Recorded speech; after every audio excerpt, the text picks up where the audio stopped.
After the end of the world, the burnt one woke from a deep slumber, broken, deaf, and blinded.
A spark had once again been lit.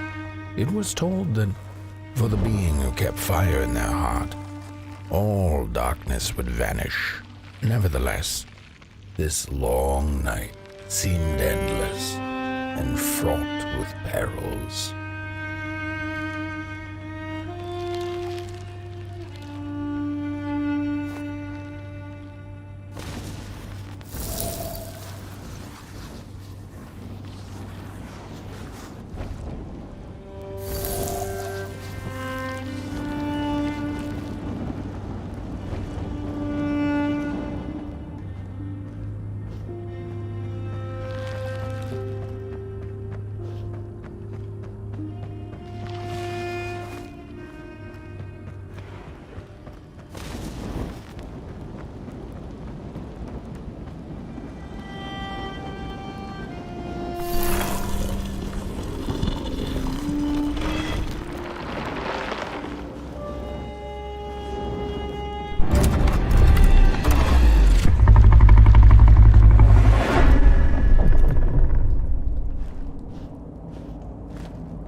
Focus on the eye and close your eyes to make things clear.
In the midst of darkness, lo and behold, a friendship kindled. The fire that spread with it seemed so small against the vast night sky, small and flickering, but defiant.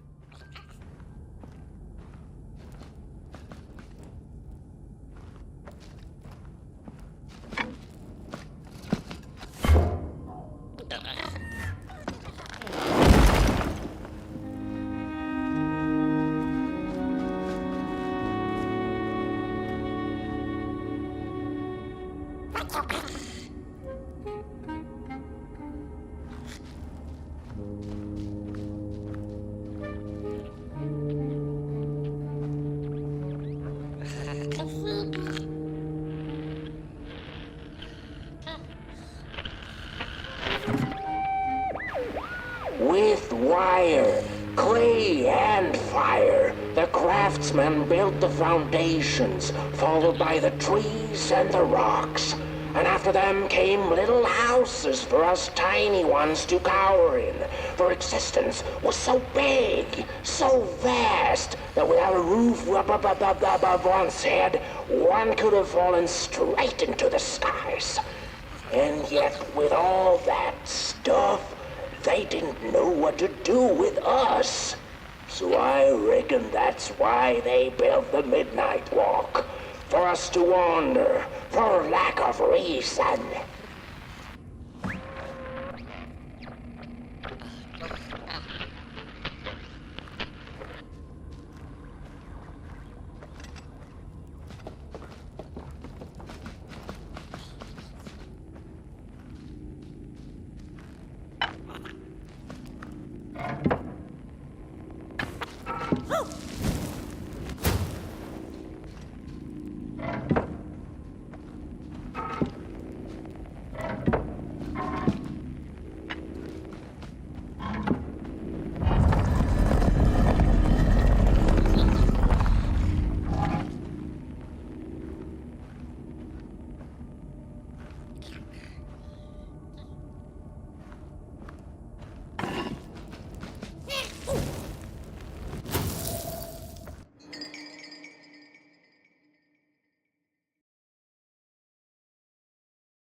Fires eat fire, it's true they do, but most of all they feed on you. Don't you know? Howdy do. Didn't you hear? They eat you too. Fire, fire, aye, it's true.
And so it was that the burnt one and a small flame took a wander down the midnight walk.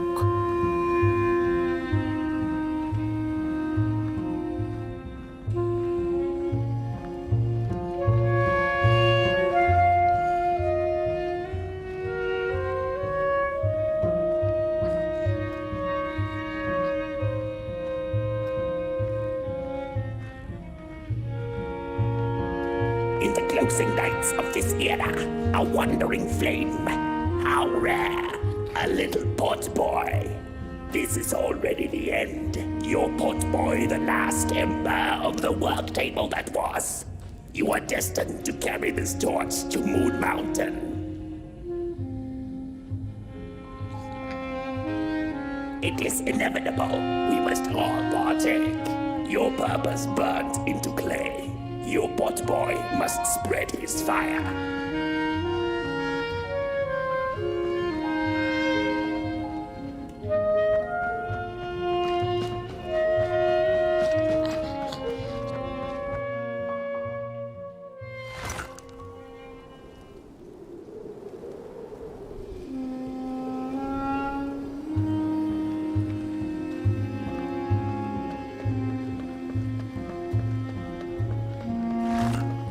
Whether they held or lacked reason, it didn't matter.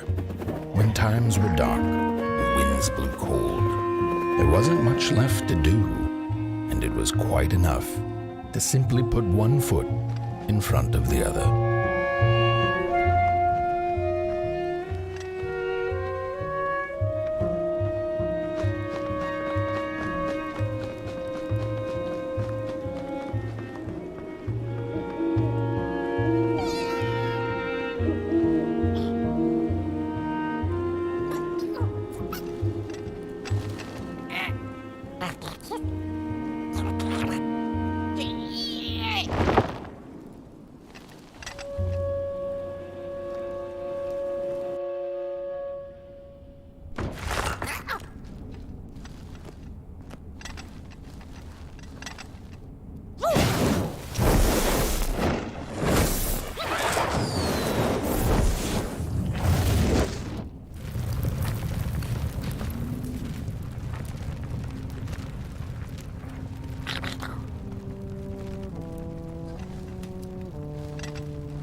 Close your eyes. Listen. They sense you. They feel you. It's so beautiful.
fire?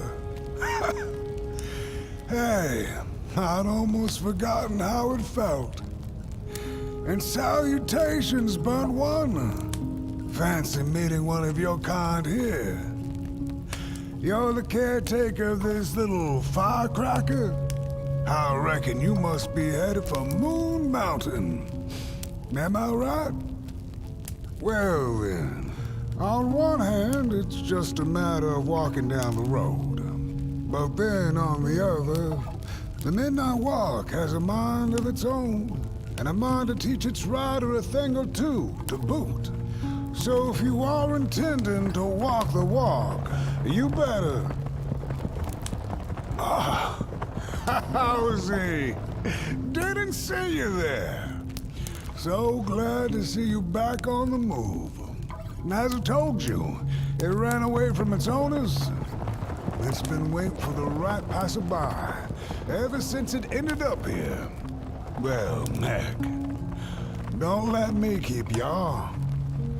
See you down the Midnight Walk, and burnt one. Wherever you end up this long night, keep that fire alive. It's really all that matters. Don't take my word for it. Just see for yourself.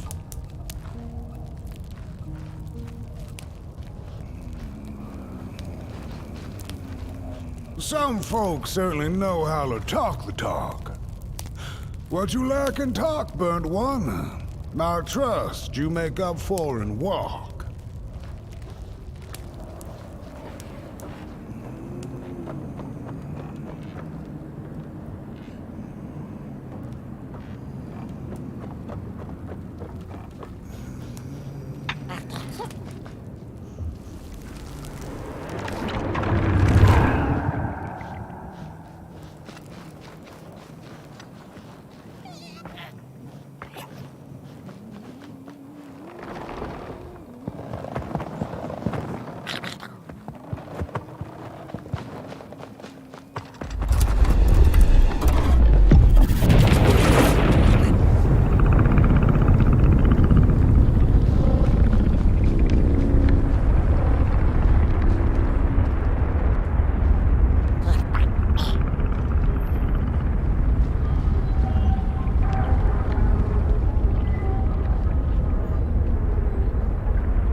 Don't venture into the swamp under the moon, they cautioned.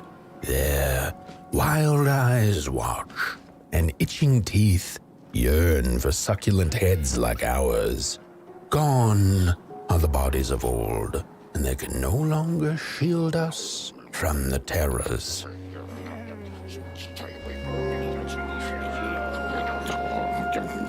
Get bent, limb tree. We don't take kindly to somebody's walking around here with 2 feet.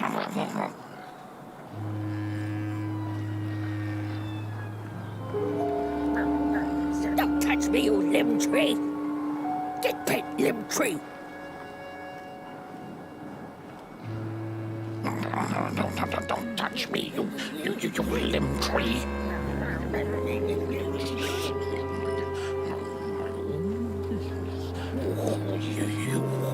You get out of here. What are you looking at? What are you looking at? No.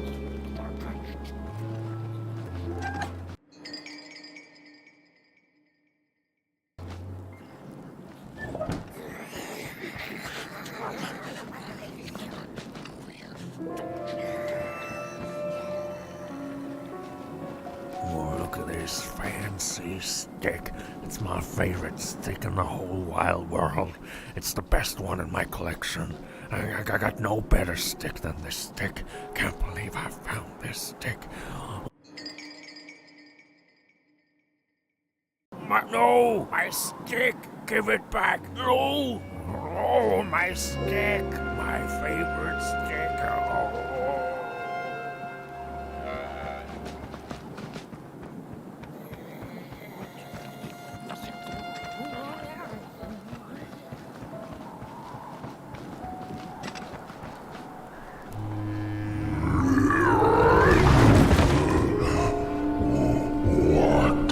What is this? Somebody approaches Nobodyville? Your wretched limbs, an affront to nobodiness. Unless your fire can prove itself useful, there will be no passage for you, limb tree. Go away.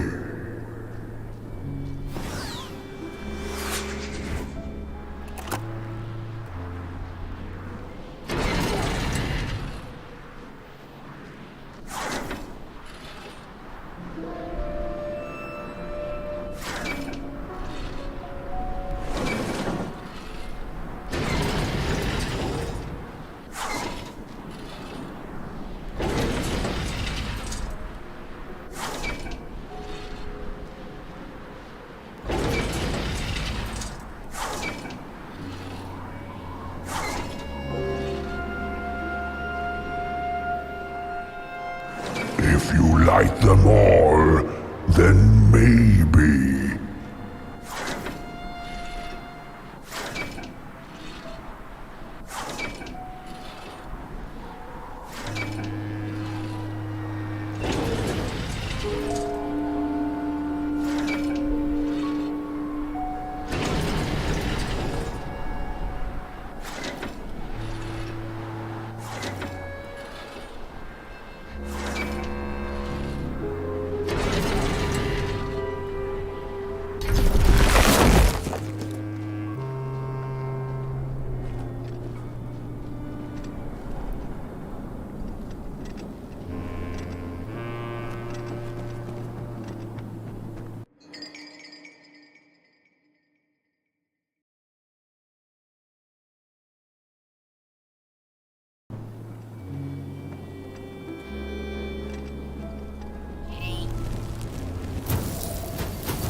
Candles have not been lit since before the great beheading.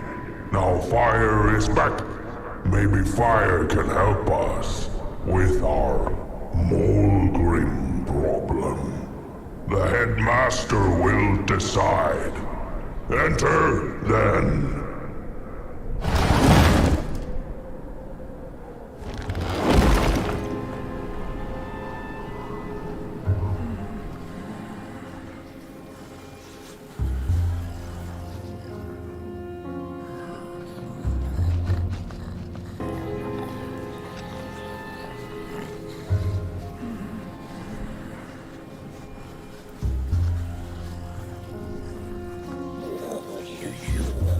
You get out of here. It was foretold. The return of the bodies.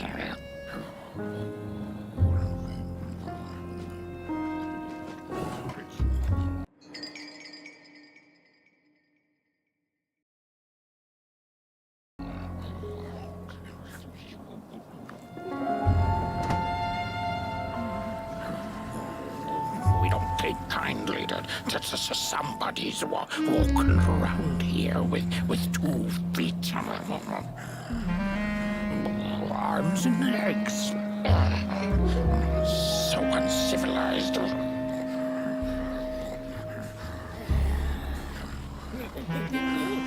Ooh, look at those 2 arms swinging around. Disgusting.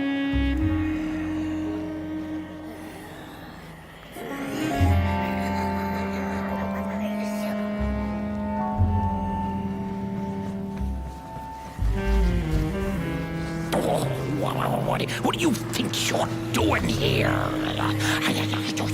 You can't be here. You shouldn't be.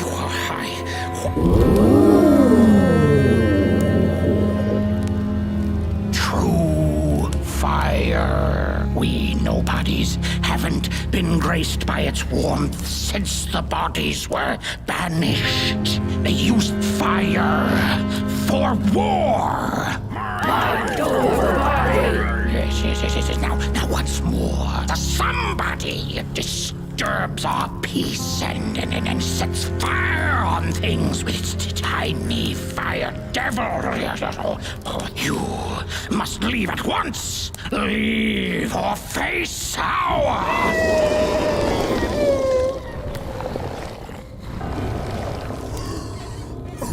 It's the Mulgrim! Grab it!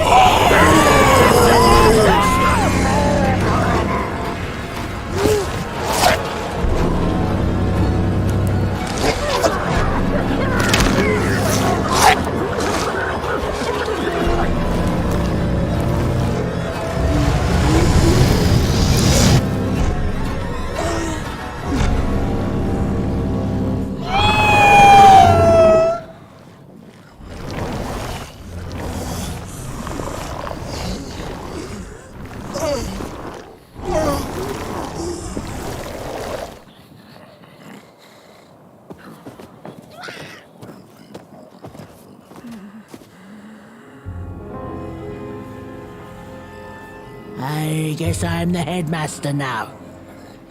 As you've observed with your own head globes, we have a problem.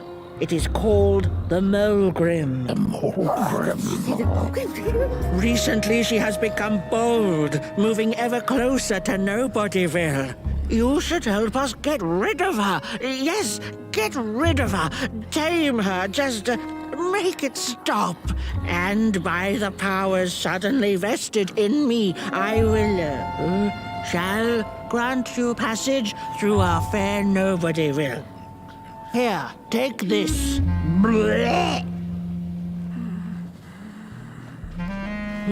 Now, go do the quest. Meet the problem head on. Tame the Mulgrim, and we will... I shall graciously let you pass through Nobodyville.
when a sinkhole devours your fire.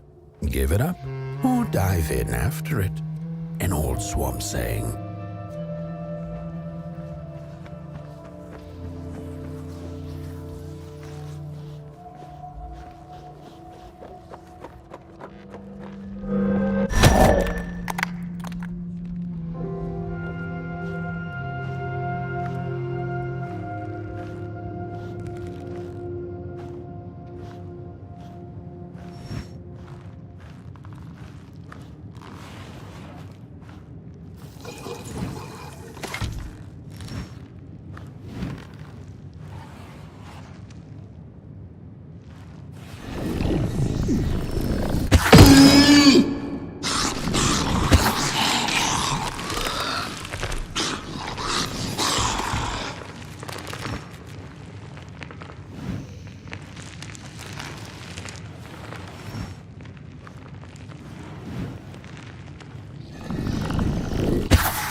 Another old swamp saying went, when dealing with a troubled and troublesome Mulgrim, do not light a fire beneath her, but help her build one from within.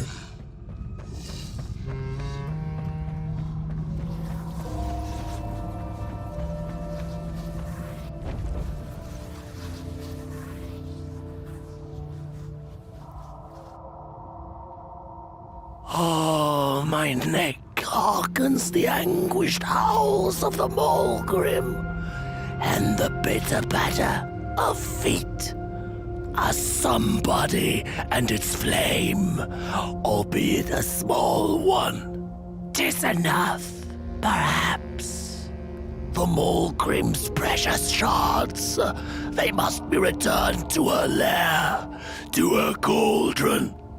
Only then may the cleansing fire burn.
A ragdoll's whisper of one shard kept by the dark itself.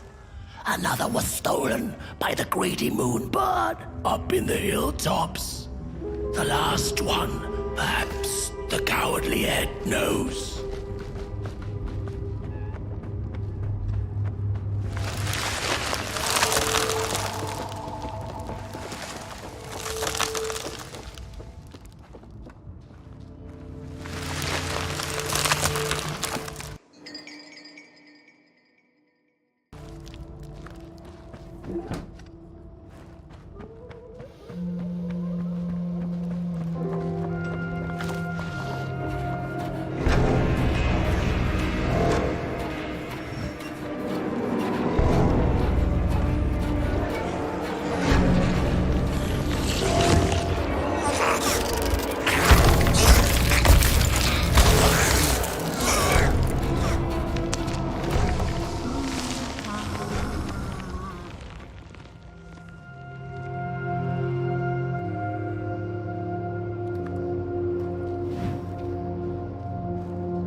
Don't eat me! Oh, well, If you're not gonna gobble me up, then can you maybe take me away from here? Please? Somewhere closer to Nobodyville and away from here. Get me out of this neck hole, please. I'm begging you on my bare chin, and I'll pay you for the effort. Handsomely with a beautiful shard from the Mulgrim's cauldron. Take me back to Nobodyville, please. I can't take this tension much longer. Oh, I should have stayed in my heady hole.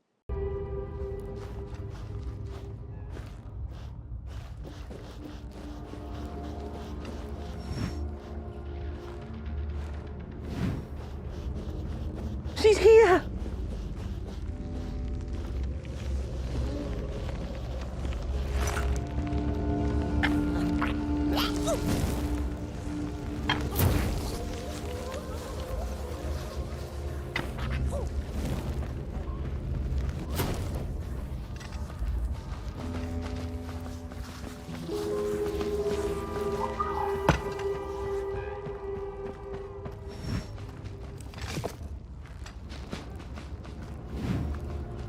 I appreciate the brain thought, somebody, but that head belongs to somebody else.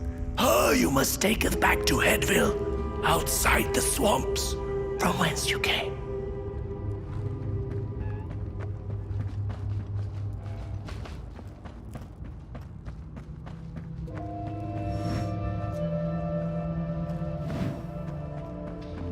Look out!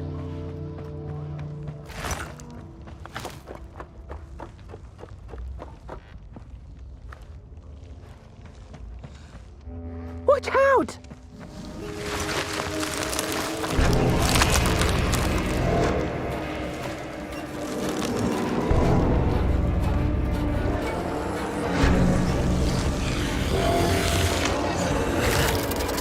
She's here!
Good evening.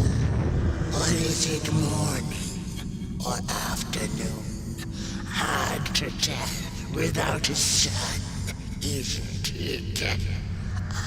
No, it is most certainly night. Or moonbirds hooting wouldn't make sense at all. Speaking of sense, will you help an old bird find some in this story? Fire up these dusty murals in the right order, and you will receive a present, a little gift, yes. Bring fire to the story.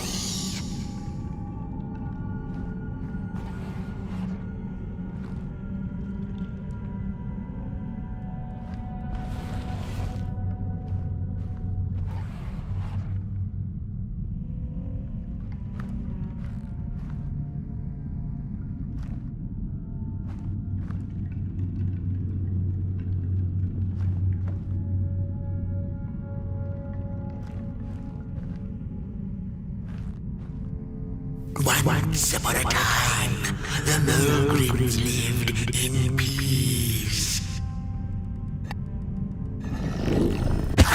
Once upon a time, the Mogrims lived in peace. The valley was taken. Peace ended when the violent somebodies invaded the valley. As the heads roll, the time of the Mogrim begins. Peace ended when the violent somebodies invaded the valley was taken, but then began the battle of the bodies. Intriguing.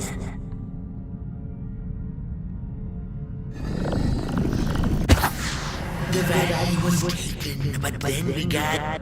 The battle ended with a great, gruesome beheading. And as the heads roll, the time of the Mogrim begins anew. The battle ended with a great, gruesome beheading.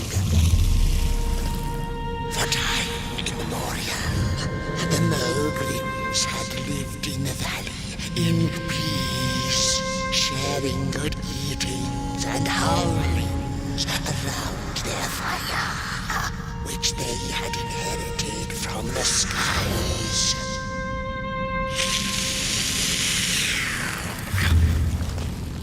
Then one terrible night came the violent somebodies. They hunted the Mogrims for sport and took their fire for themselves.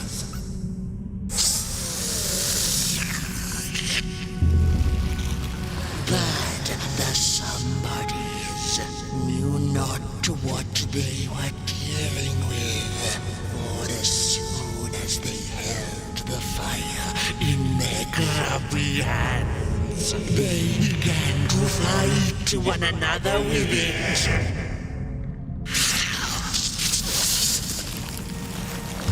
To save themselves from themselves, the cunning heads turned on their bodies and organized a great beheading. And so it was that somebodies became nobodies, and the bodies were exiled. A time of peace would ensue, or so the headlings thought. The last living Mogrim had been biding her time, and saw now an opportunity to return and take bloody vengeance upon the heads, who were now left defenseless without their bodies.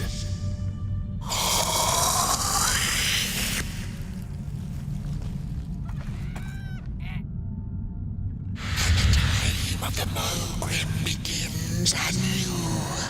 A storied meal indeed. Moonbird thanks you for feeding her and proudly upholds the promise. A gift, a shard from the Mogrim's own cauldron. It looked so shiny in the moonlight. Moonbird simply had to take it.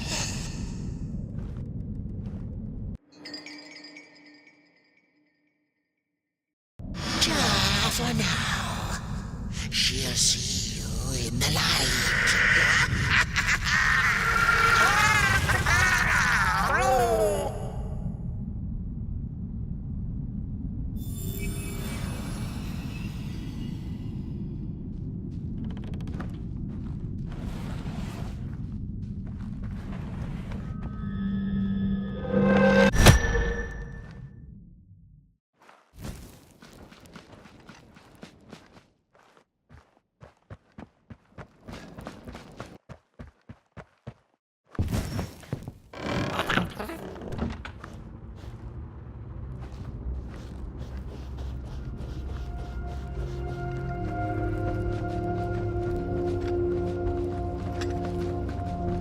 Watch out!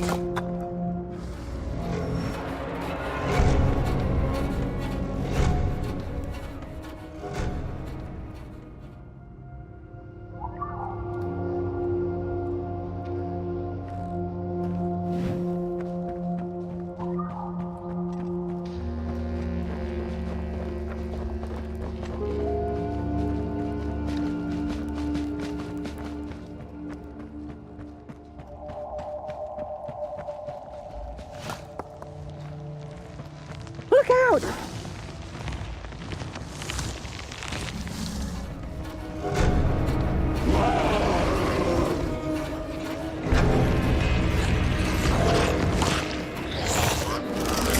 He sees us.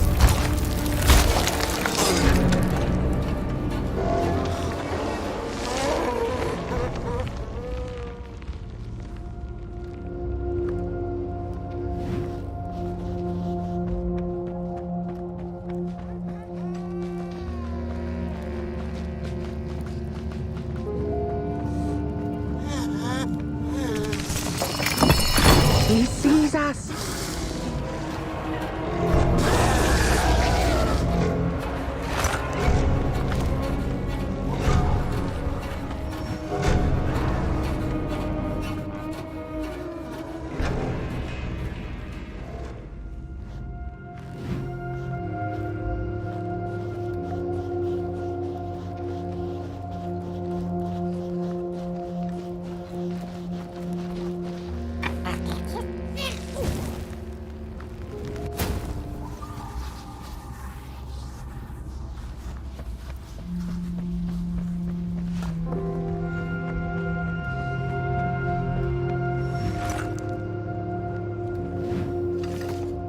Phew, thanks for saving my neck.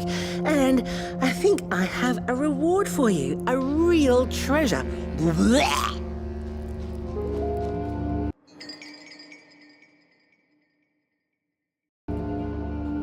There you go. One of the 3 missing shards from the Mulgrim's Cauldron. Yeah, I stole it. Oh, I thought I could maybe buy me some kind of ticket away from, well, everything. Start anew, you know? A good head on a pair of healthy, strong shoulders. Eyes on the horizon. Gosh, the horizon. Do you know I haven't seen it once since I lost my body? I really do miss my body. It's a real shame when you think about it, you know? The things that we do to ourselves, to one another. What we did to her, kind. All in the name of some sort of control. It doesn't make sense. Anyway, I guess I'm sad. Sad and sorry.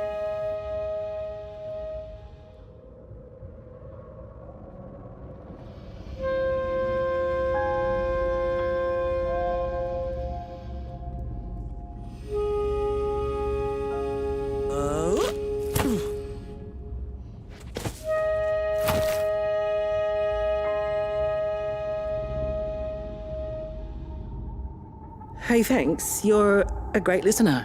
You know that? Just take care of that shard now and maybe put it back where it belongs and... yeah. Goodbye.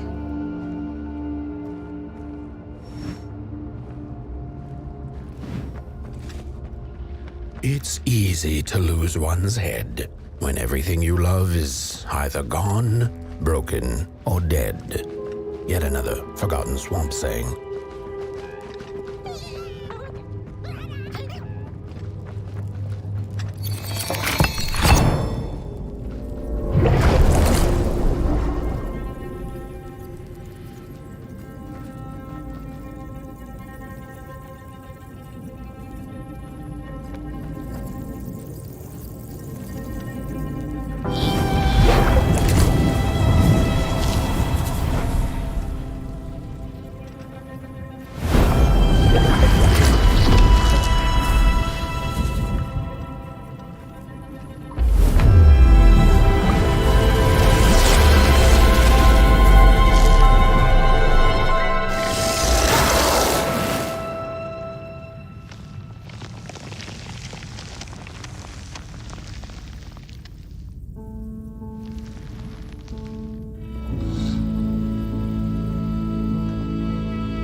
she'd never been much for company until she had met the other one.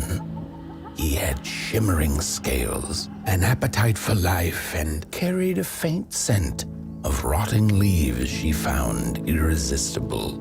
Oh, how they used to laugh at the distant stars, bitterly, together.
The howls of the Mulgrim have gone with the wind, and our headache settled into gentle throbbing.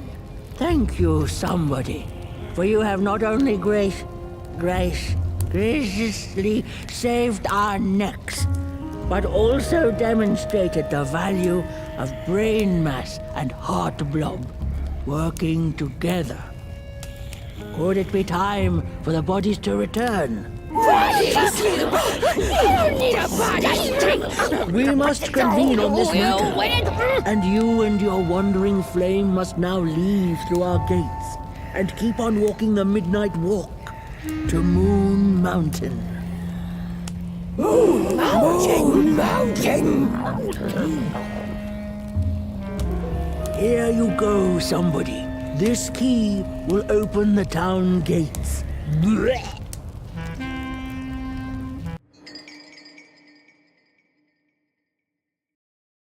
The mountain once again beckons, and the call is answered. Fare thee well, and take good care of your flame. The dark itself is hungry.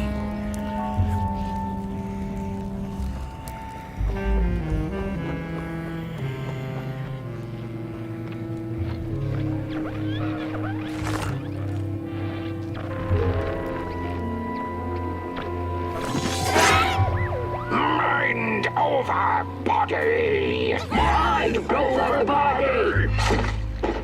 Mind over body! Mind over body! Mind over body! Mind over body!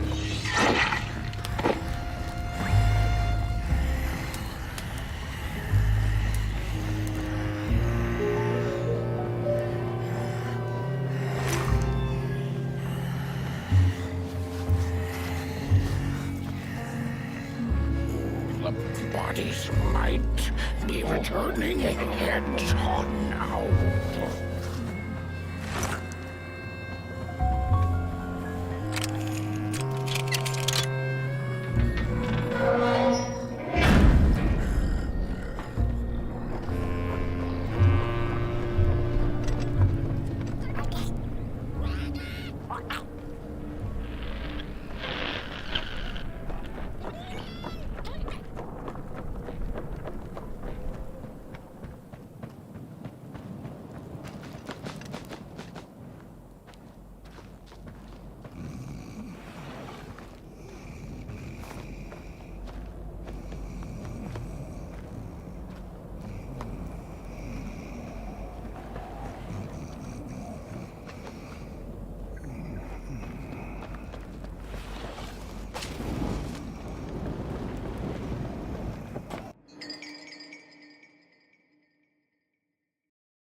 Oh, back from a little swamp detour, huh? Hope the heads didn't give you too much trouble. At least your head looks attached to its shoulders and your friend's is, well, burning. So do not despair. Should you once again lose your way along the midnight walk, you're probably meant to.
We Malgrims have a special relationship with fire. We do not cook over it.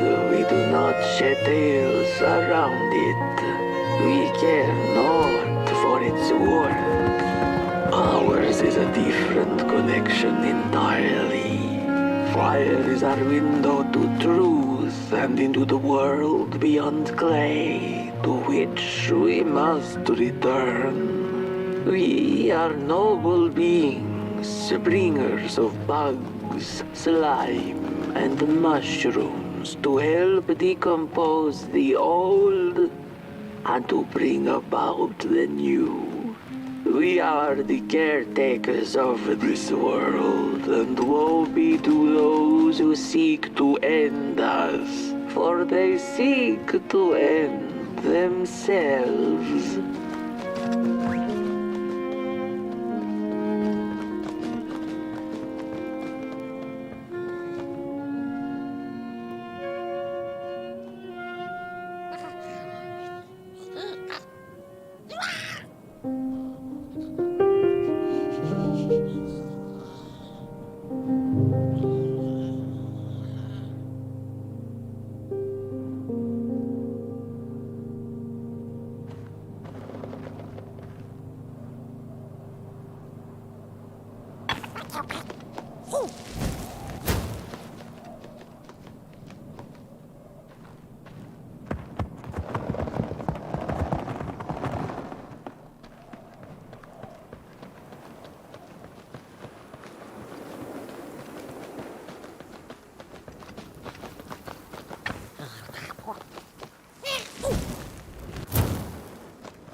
Dreadful was the day when the sun vanished.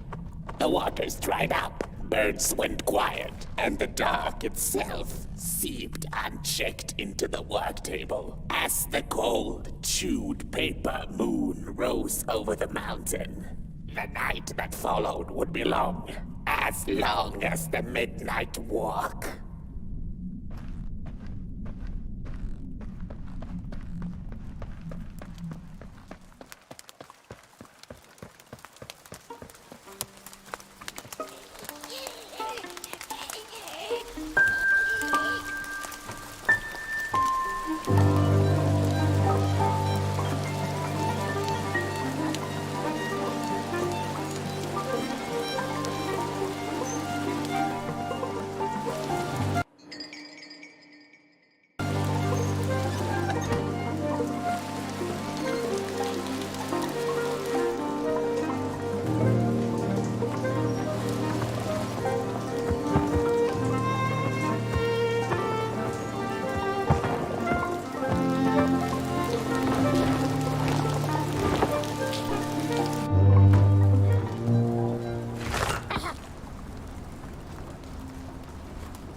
There once was a freezing cat who was looking for shelter when she came across a dark cave. "Step into my abode," offered the dark. "It will warm you if you surrender your wants."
Dark's eyes were much too big and watchful for the cat's liking. She went on to find warmth somewhere else.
Then the cat saw it.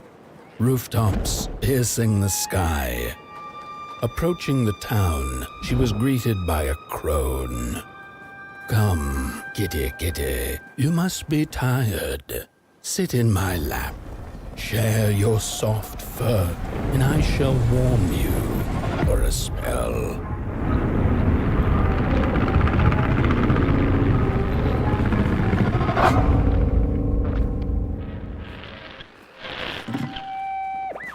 Hello, Mother. The well said to give it a match, so you and I could talk again.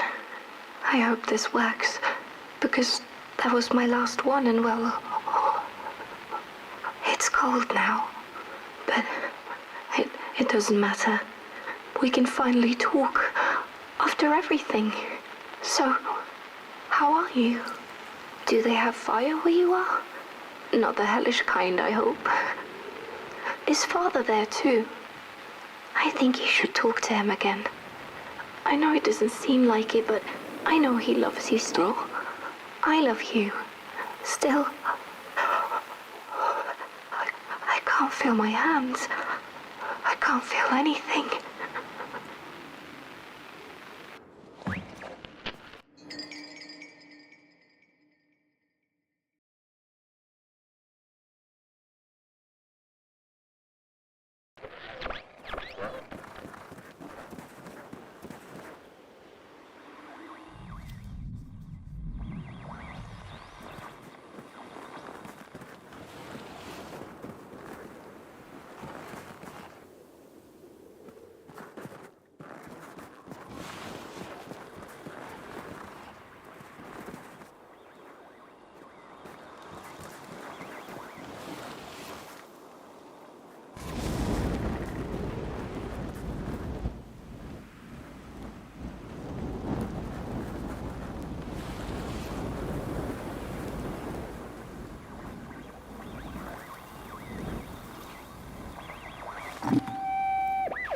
Hello, Mother.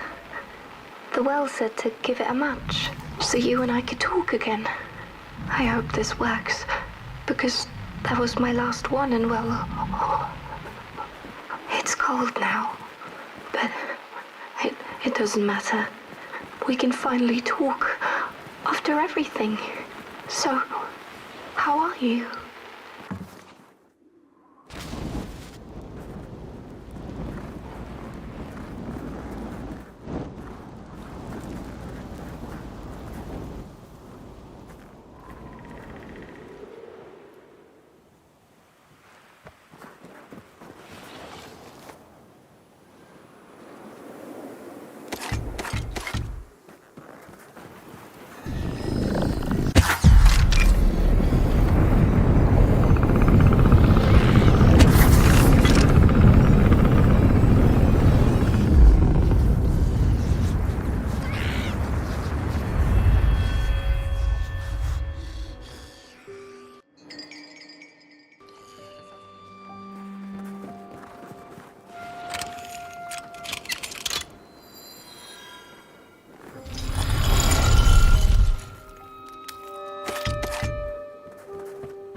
Welcome to Cool Haven, newcomer. Good to see a flame in these parts again. I'll be your guide tonight. This furnace here used to run on coal and fire, don't you know?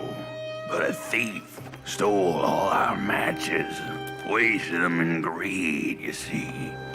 Now the ghost has come to smite the wicked and punish the thief who killed us. Well, I guess that's it. That's a tour on the house. There's a bone right there in the snow. There ain't no place for a bone.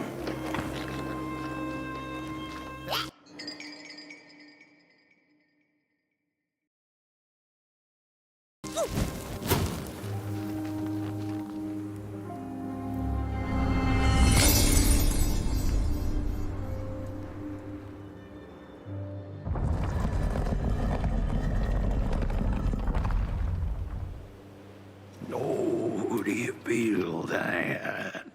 Something's changing. That furnace was the soul of the city. We used to worship it, us coal miners did. Fed it trees and fire like it was a hungry, angry god. This broken body's going nowhere, but yours is. Walk the streets.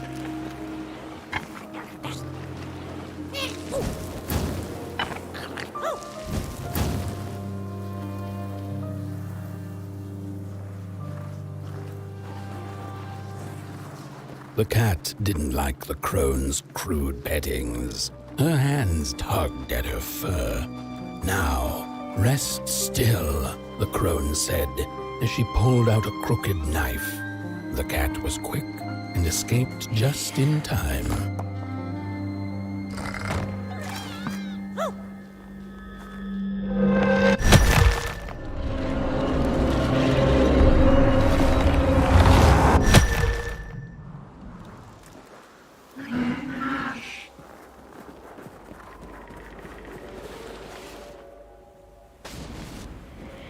Listen for the bone.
seen a ghost.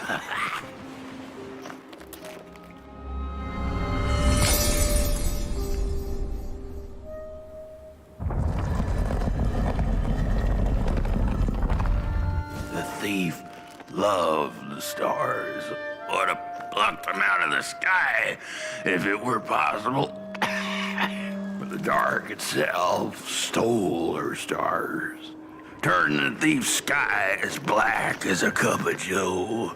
And so the thief began to steal matches and lit them, hundreds of them, like little stars of her own.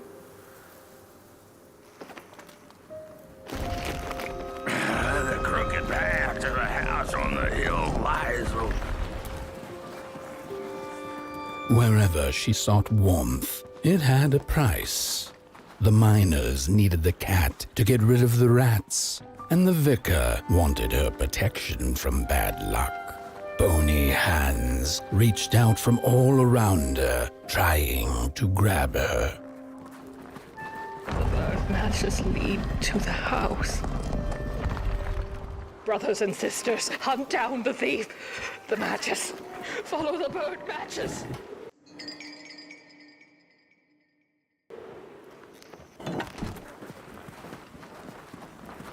We're running out of matches. You've met your match thief. The furnace is dead. No matches left to light the oven. We'll freeze.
It burns! It burns!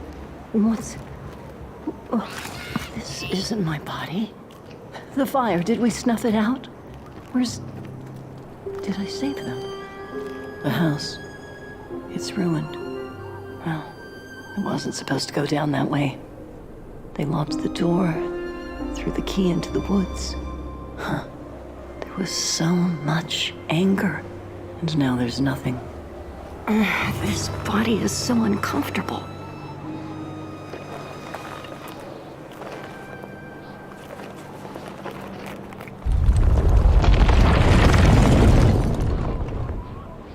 While I was in the black, I had a dream. There was a monster in the woods, with our door key dangling from its tail. I ran, tried to chase it, grab the key, and when I did, the creature turned around and It was the face of this whole town.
That's it, that's the key.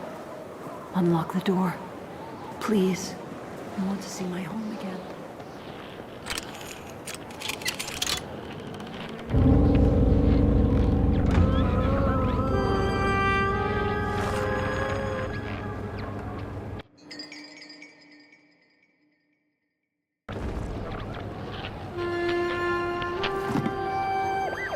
Furnace is getting weak. Council says we're running out of matches. We'll have to harvest more trees then. I don't like it. Losing the forest like that. The cat felt as if the walls around her were growing taller, the alleyways narrowing. Turning a corner, she bumped into a girl sitting in the snow. In her bony little hands, a lit match. "What do you think of my star?" the girl asked. "Isn't it pretty?" The crooked path to the house on the hill lies open.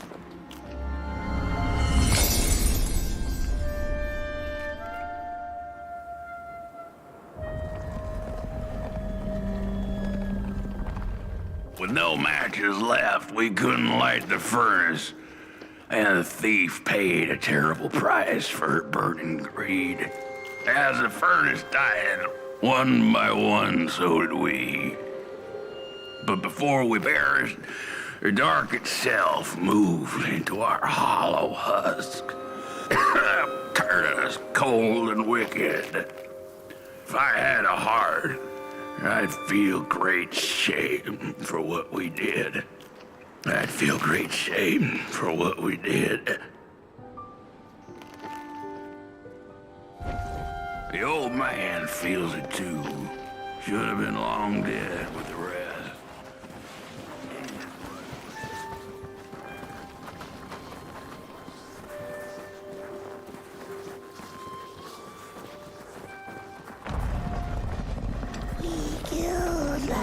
Man is the one left. He carries the shame of us all. The old man showed us the way. As for us after what we did, I know the thief was to blame, but she was just a child. What have I done? What did we do?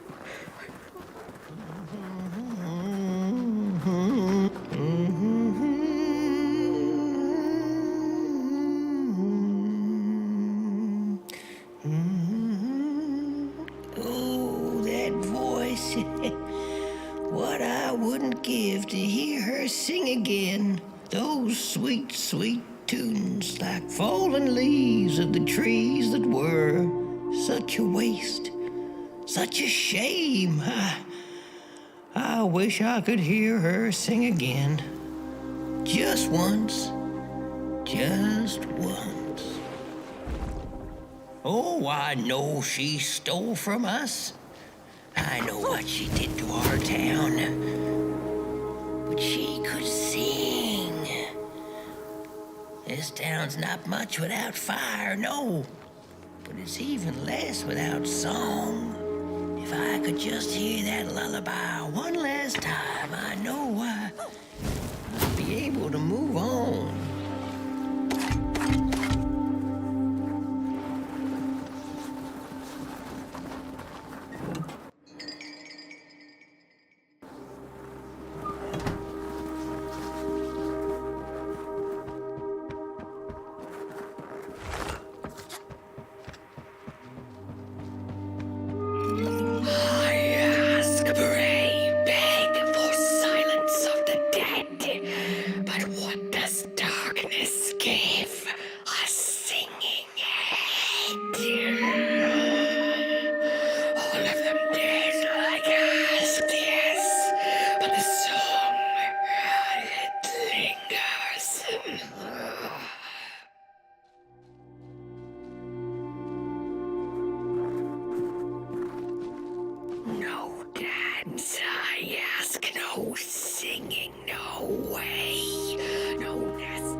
Oh,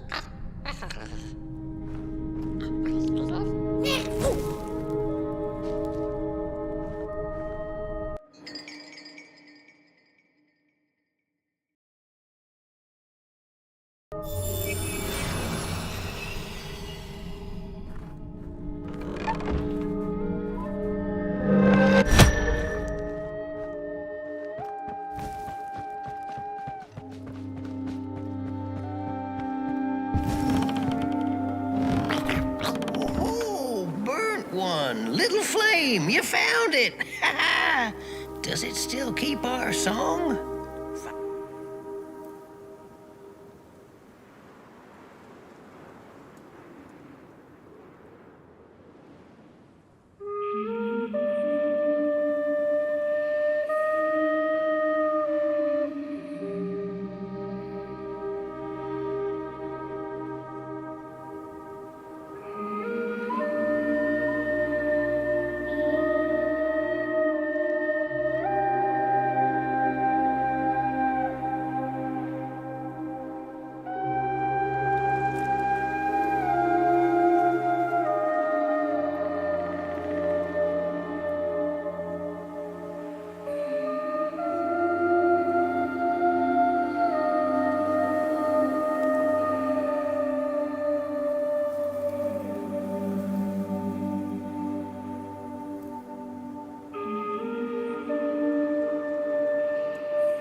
Little soul, you charming little wanderer, my life's companion and body's guest. Where are you off to now? I don't know what I thought would happen.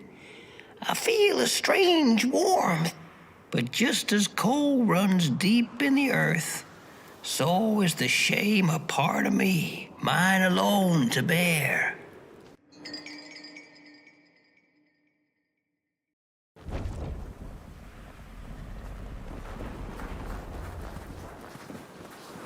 The girl offered her burning match, her last star, but the cat could tell she needed it all for herself. Grateful for her unconditional kindness, the cat left her to her ghosts.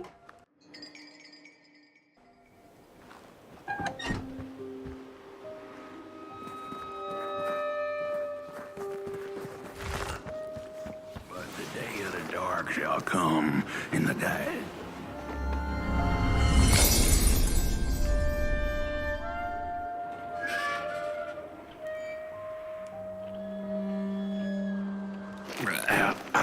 The door to the flame is open. It's already there. You just haven't lit it yet. Now, if you don't mind, a little spark. And just maybe we'll be able to die for real this time. In life, I didn't mind a little loneliness, but this is the worst. The furnace longs to burn once more.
Release me.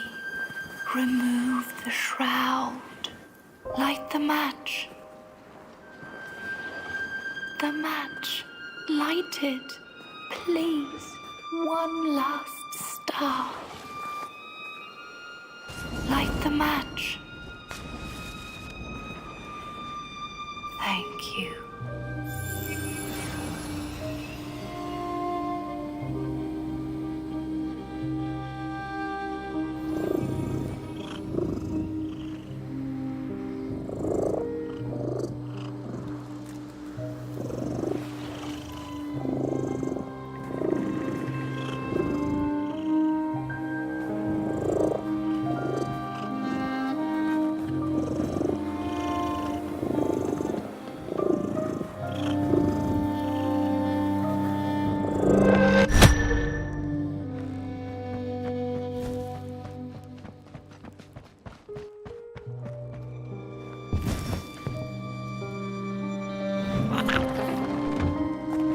The cat finally settled in front of a giant burning furnace.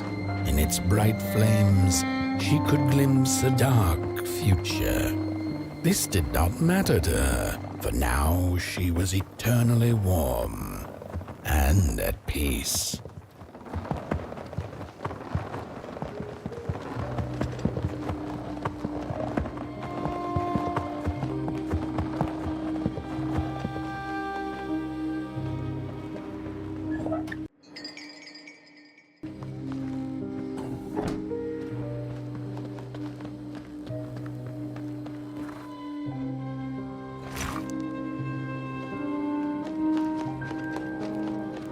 The flame burns still, and the fire has spread along the walk.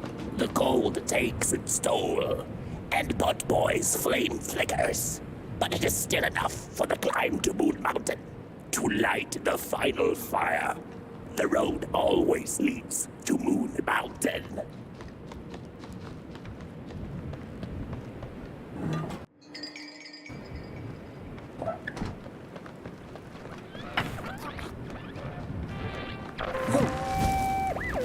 There's a fella who watches over the midnight walk, pointy hat and hollow gaze. He's been around longer than you or I. Some say he was one of the first sculptures to have breath. Some say he's not from around here, but from another maker's work table entirely. Some say he's seen what lies beyond Moon Mountain, but I just think he's lost like the rest of us, and he's waiting for the right one to come along, waiting for something that'll give him that eureka for his song. He keeps his banjo by his side, but he never plays it. Strange, but he's in no hurry. He's got all the time in the world.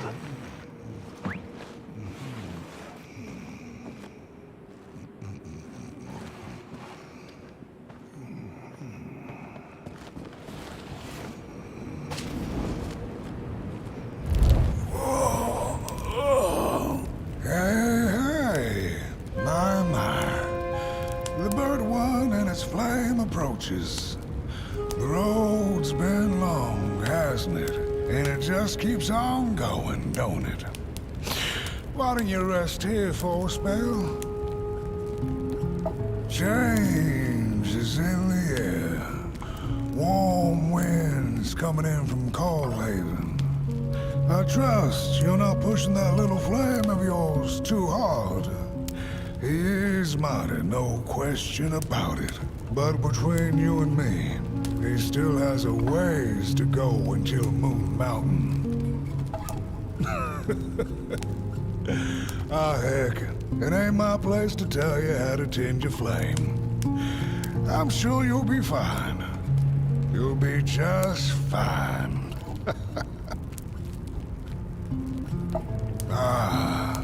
To feel at home wherever you walk. How's it?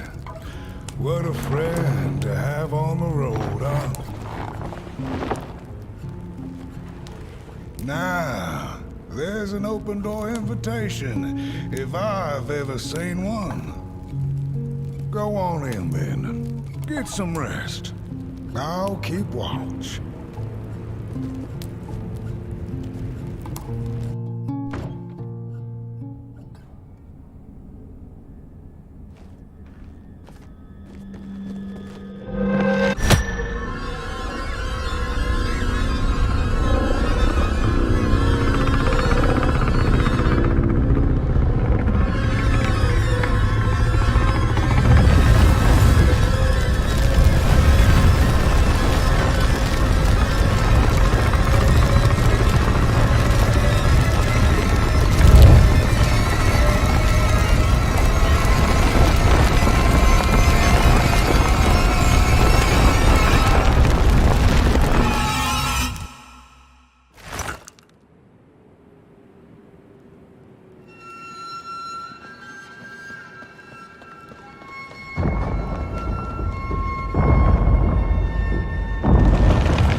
a boatsman went out into a foggy lake to find peace.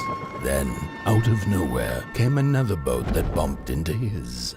He cursed whoever was on the other boat, but when the fog cleared, he discovered that it was, in fact, empty. These sarcophagi are molds, rebirthing the bodies of the burnt one. Failure after failure, they keep coming back. They lie dormant, and then they awake at an appropriate time, during times of dark, to perform a task. The taskmaster unknown, doom spelled on the flip side of a coin.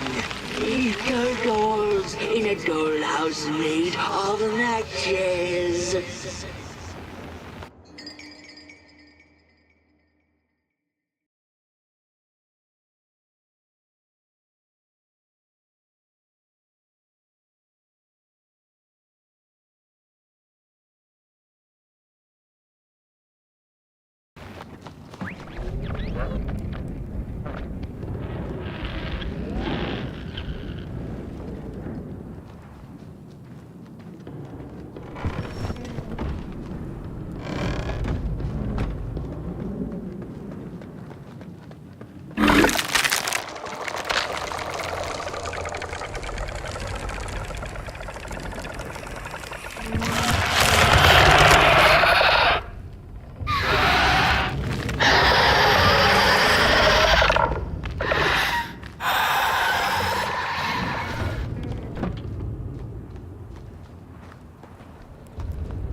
Without a little adversity.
light the fuse. It will guide the pit one, and mayhap feed Moonbird. A symbiosis most reasonable, don't you agree?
On the menu, Crows.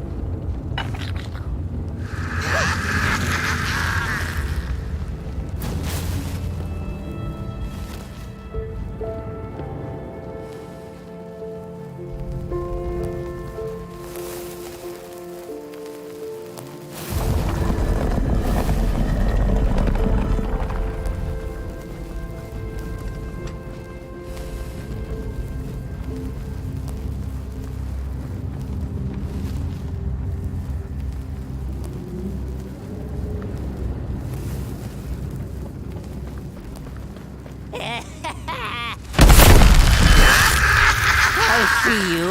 Not a crawl closer, Moonbird.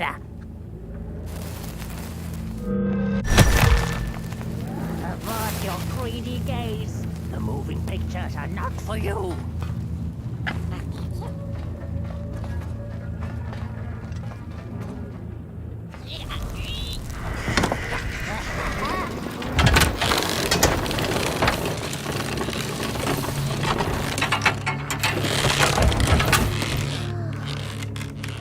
Your greedy gaze. The moving pictures are not for you. He won't love us.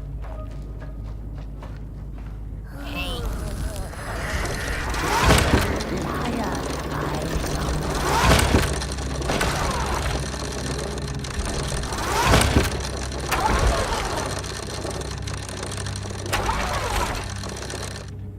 Avert your greedy gaze. The moving pictures are not for you.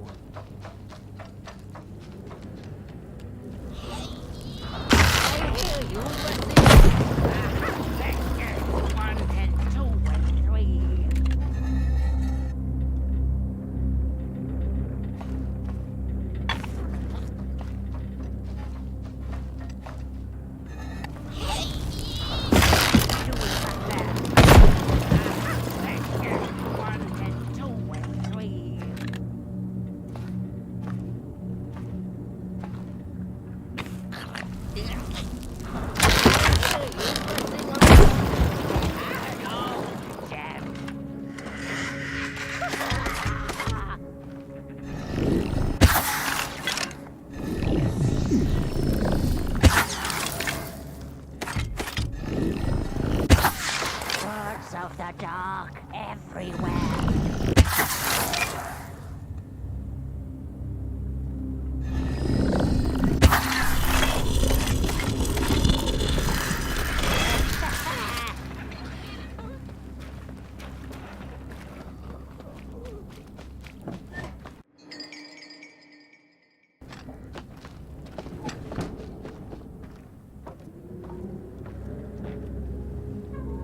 Birds of the dark everywhere.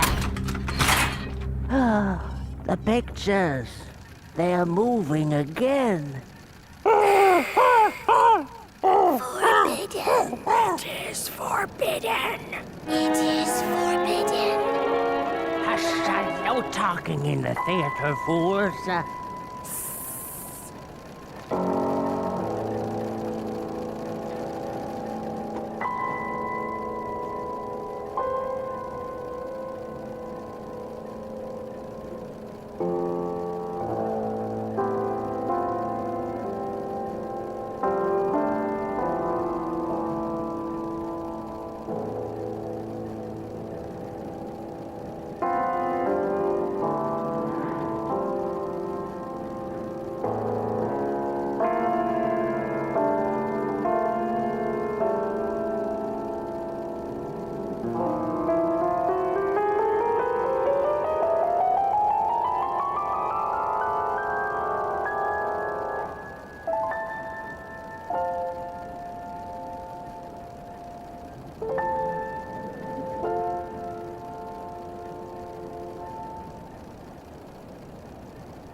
Stories. How I cherish them. Real as clay, as palpable as the midnight air. They're all we have left once the dark has taken the last campfire from us. The projectors tell a story of failure.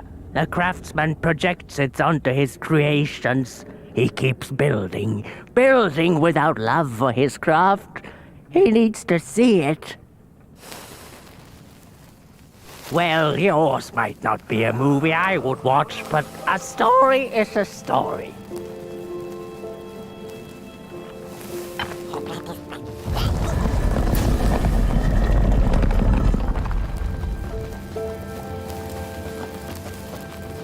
The potter, stuck in the sinking clay in which he had dug so greedily, spoke his final verse. Here was I born, and here I lived. My refuge was the clay, and now the clay has played me false in a most grievous way.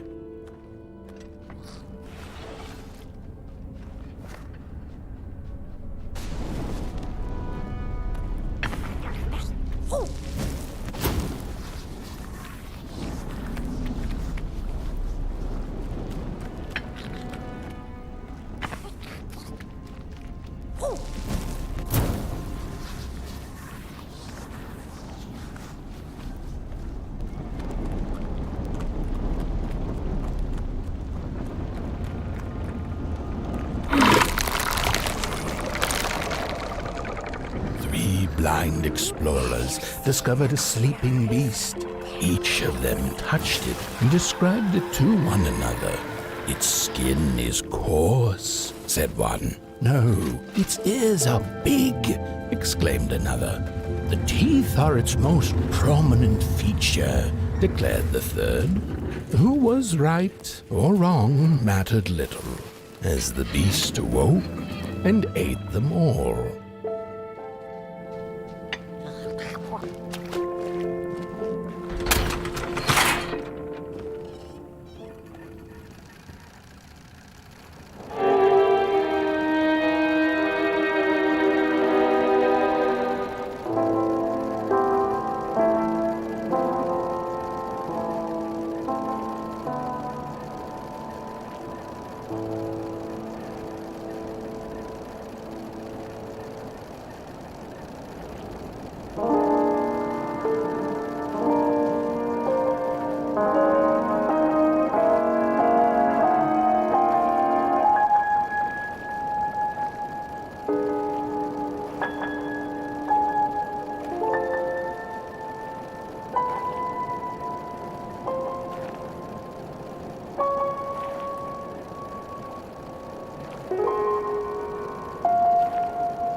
sorry reflections of the daughter.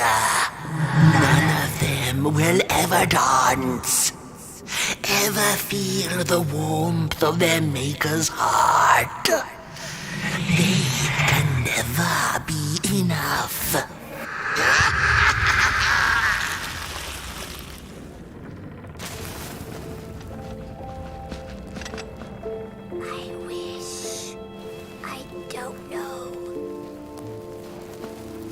After years of searching for her son, the weaver was convinced she had lost him to the dark.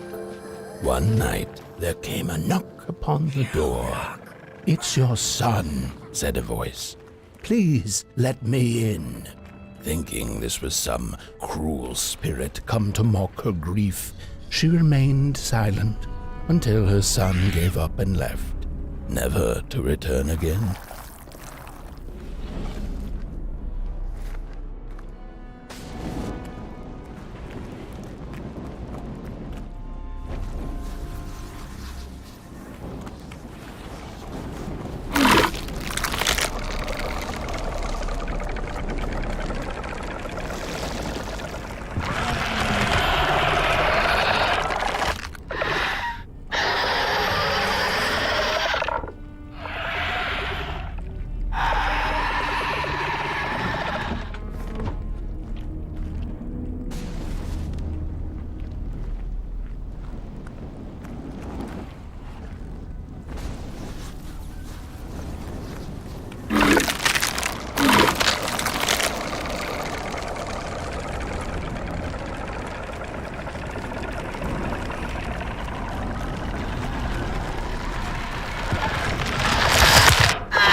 Most of my life, I've been afraid of the dark. When I was little, my childminder got annoyed with me and tossed me into a wardrobe as punishment. She let me sit there, alone, and I sat perfectly still so that no closet monsters would notice me. It was the longest, most terrible 15 minutes. Many years later, I don't know what happened, but now I love sitting alone in the dark. I get into the wardrobe, close the doors, and I sit perfectly still. It's like a void, empty, but not cold, where nothing exists and everything is possible.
the way.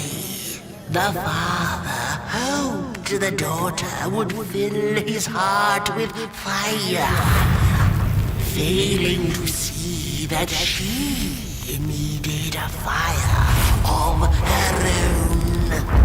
His princess danced away, and he stayed behind, cemented in his ancient groove.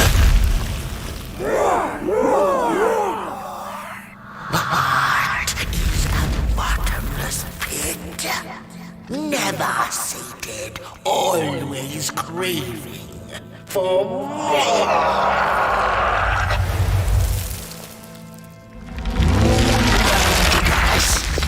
Enough!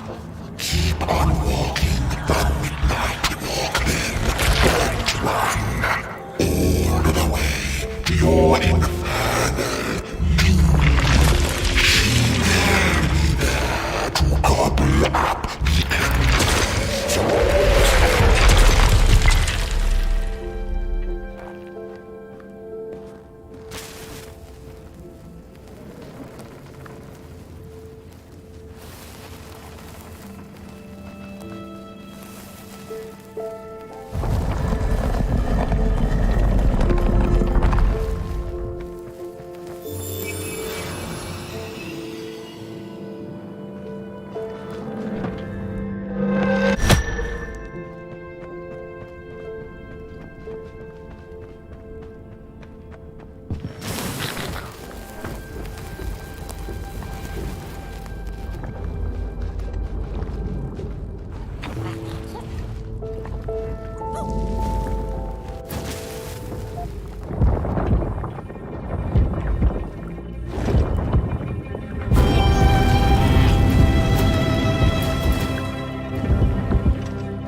the wanderer asked the craftsman, "How do you make such perfect sculptures?"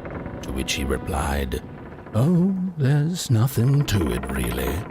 I go into the dark woods. I find the sculpture already waiting inside a tree. And then it's just a matter of carving it out."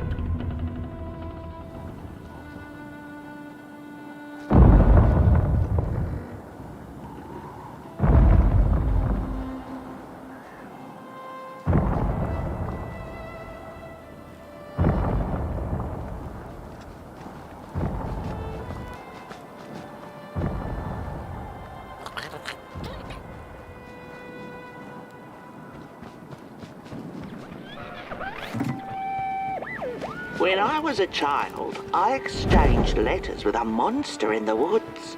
We were best pals, and we shared all our secrets with each other. One day, my sister told me that the monster wasn't real, that she'd written me all those letters to play a joke on me. But the joke's on her, because I knew the truth about the monster in the woods, and we exchange letters to this day.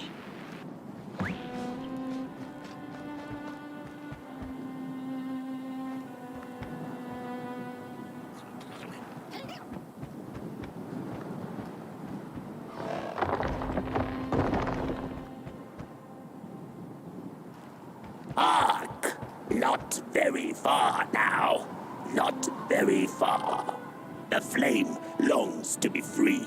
Caged, it cannot truly burn. How beautiful. How tantalizing. It is simply the way of fire. It is what it is. It is what it is. You must release it at the summit.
When the nameless maker lost his creation to the dark, he went back to the great drawing board.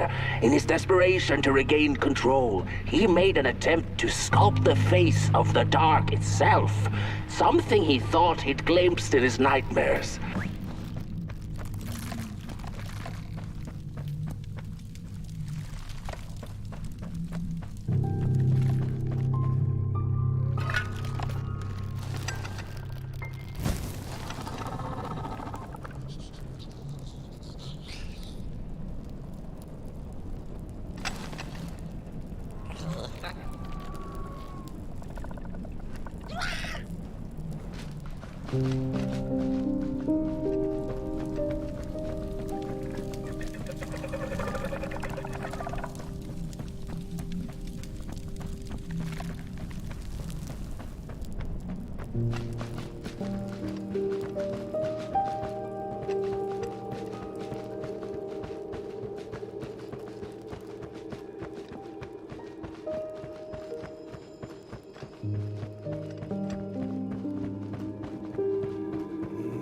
Whoa there! You look like you're about to move a mountain. That's what I get for trying to get in the way of a flame and its destination. Let him walk his walk. Ain't nothing gonna stop him now, looks like. Fairly well now, Burnt One. You're going to Moon Mountain, and that walk is for you alone. You have a tough decision ahead of you to make, just like the ones who came before. But they're all long gone. In the end, all there's left to follow is your own heart.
When I was a child, I exchanged letters with a monster in the woods. We were best pals, and we shared all our secrets with each other.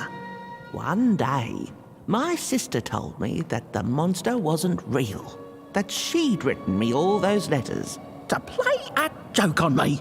But the joke's on her, because I knew the truth about the monster in the woods, and we exchange letters to this day. Oi! You the caretaker of this little fireball? What were you thinking, letting him run off? Don't you know how precious he is? Oh, yes you are. A real sunbeam. Who took the sun away? We Merkles used to ask until it finally ceased to matter. Night skies like these, trouble seems so far away, doesn't it? I mean, isn't this just... Exactly my point. I used to be afraid of the dark. So much so that I became obsessed with these huge electric lamps left behind by the craftsmen of old. Couldn't pry myself away from them. I'd sleep outdoors and under their blinding radiance. One day, I woke up to the noise of quivering planks and nails. And would you believe it was my own house leaving me? It had gotten so restless it grew a pair of legs, took a name and went on a hike. Housey was its name, bless its soul. Houses have no imagination. But I bet it had a grander adventure than I could ever imagine.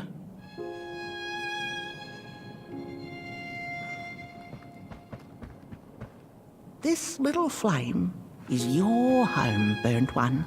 Keep him nurtured and safe, and you'll always find yourself in the right place.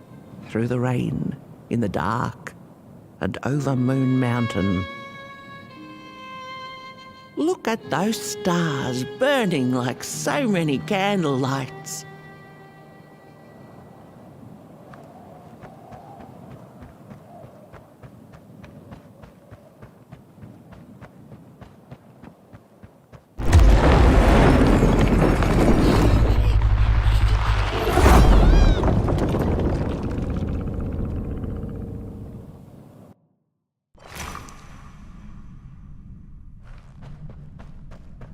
What is the dark? Is it ugly and cruel? Is it a place for monstrosities, for fools lost in the woods?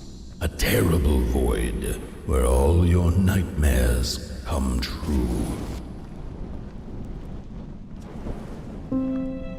The dark could be a friend, perhaps a space where we might find each other, all of us equal under its cloak.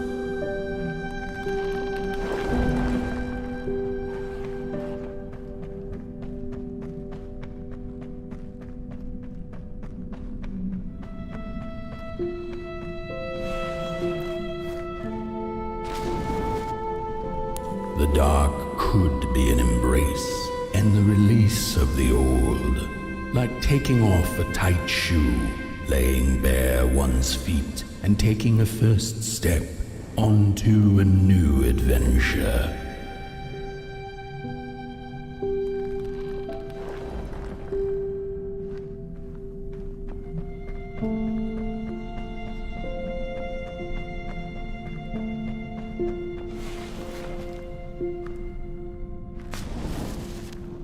The dark could be a moment of clarity and calm, a break through icy clouds and the shameful stories we tell ourselves that fetter us to the clay and mud.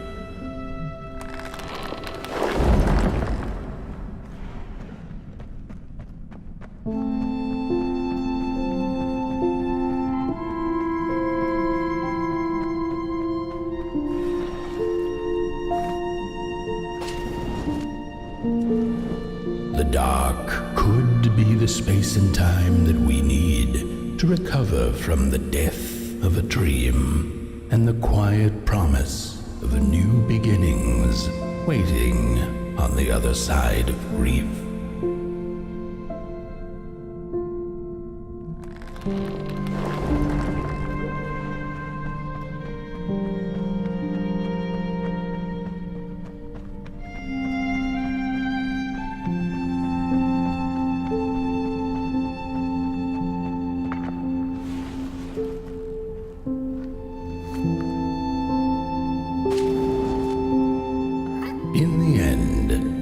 dark remains a mystery, its secrets locked away behind the stars.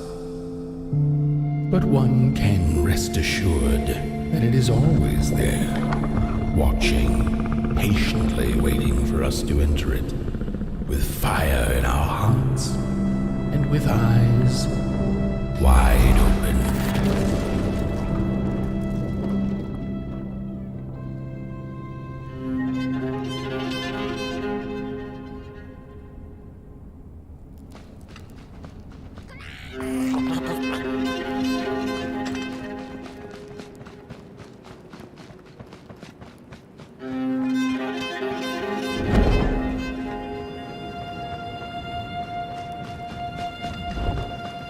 You've arrived.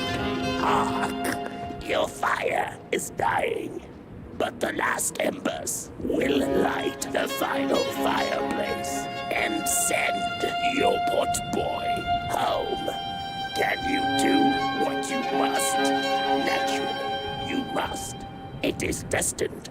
And you will be loved and forgotten.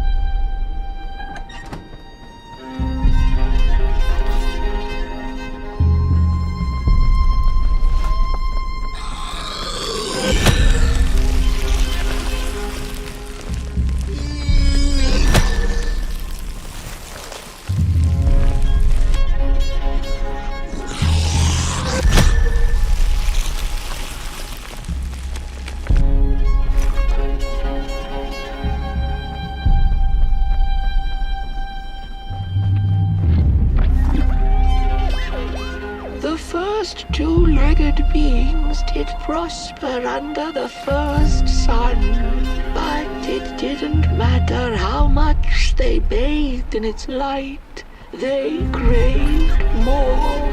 They sought to cage the sun, harness its power, and make it theirs. But the makers in their foresight had put the sun far, far away, so far that no creature could reach it. That's why, in their desperation, the two-legged ones began to collect matches, lighting them like minuscule suns of their own. But there are only so many matches in this world, and one day they'll run out, and they shall once again look to the sun.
I had this wretched gut feeling like something was up, like something was on the way, a danger I never could have guessed. I figured that's just how I always feel, and my worries seldom come true.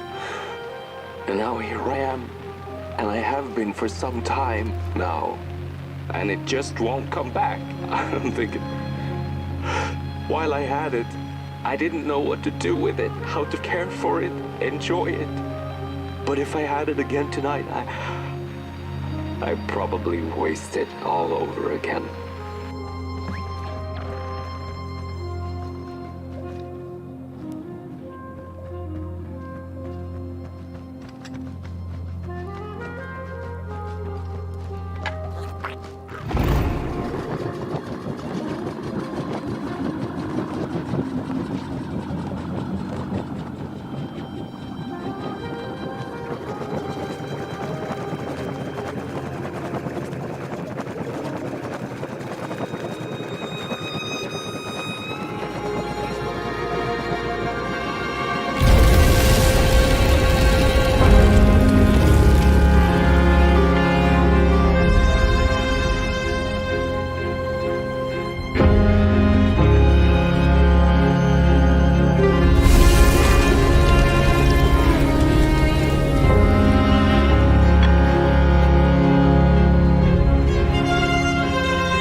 Once upon a time, some folk on the other side of this and that had the most strange and beautiful dream. I hope that tonight you caught a glimpse of it, and I wish you the levity and grace to smile in the darkest of times and on the way down your midnight walk.